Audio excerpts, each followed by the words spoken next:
Question par rapport à l'algorithme pour calculer les déterminants. Pour la matrice 4,4, si tu développes par une colonne qui n'est pas la première, il ne faut pas déjà que tu l'échanges de place avec la première. N'hésitez pas à cliquer sur le commentaire pour aller voir un peu la suite du commentaire. Je réexplique rapidement, en fait dans ma méthode, je donnais les coefficients et je disais qu'on pouvait développer directement par rapport à une colonne ou une ligne quelconque de la matrice. Par exemple cette colonne-là, ou cette colonne-là, ou cette ligne-là. Et ta question est tout à fait légitime, puisque en fait en cours, on parle souvent du développement par rapport à la première ligne seulement ou à la première colonne.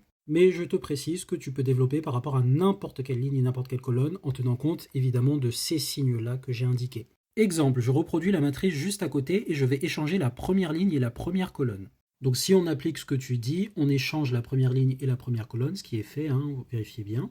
Et on a, d'après le fait que le déterminant est une forme alternée, un moins qui sort après avoir échangé la première et la deuxième colonne. Mais maintenant, ce déterminant-là, si je le calcule par rapport à la première colonne, j'aurai bien cet enchaînement de signes-là, avec un moins en facteur devant.